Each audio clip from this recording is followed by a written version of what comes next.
আসসালামু আলাইকুম, আমি কবিতা। আমি আজকে থেকে নিউ ব্লগ শুরু করেছি, তো সবাই আমাকে সাপোর্ট করবেন। তো আজকে আমি আর আম্মু একটু বাইরে যাব। তো রেডি হয়ে বাইরে যাচ্ছি। আজকে আম্মুকে নিয়ে একটু হাঁটতে যাব। কালকে আম্মুকে ডক্টর দেখিয়েছিলাম, তাও ডক্টর বলছে আম্মুর ডায়াবেটিস আছে। তো এখন থেকে রেগুলার বিকালে একটু হাঁটতে বের হতে হবে। এই তো আমি আর আম্মু যাচ্ছি।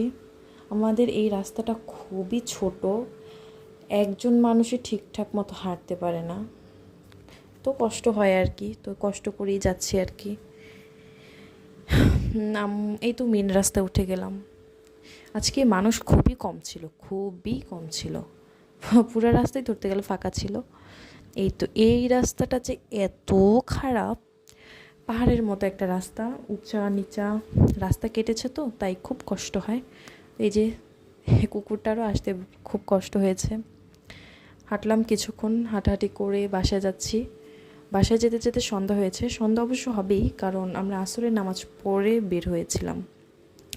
এই তো বাসার গলিতে ঢুকে গেলাম। একটা আন্টি আগুন জ্বালিয়েছিল, কিছু পুড়ছিল সম্ভবত। এই তো আমাদের বাসার সামনে চলে এসেছি।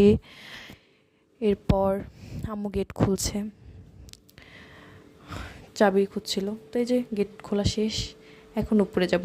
আর একটা ঘটনা ঘটেছে যে যখন আমি উপরে যাচ্ছিলাম, তো আমার মাথায় ছিল না যে গেট তো লক করা, চাবি তো আমার ব্যাগে।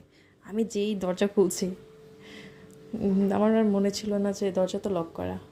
এরপর অবশ্য মনে হয়েছে। এই তো দরজা খুলছিলাম হাত দিয়ে, এই তো এখন মনে পড়েছে। তো যাক, দরজা খুললাম, ভিতরে গেলাম, আমাকে একটু মিররে দেখে নিলাম। আল্লাহ হাফেজ।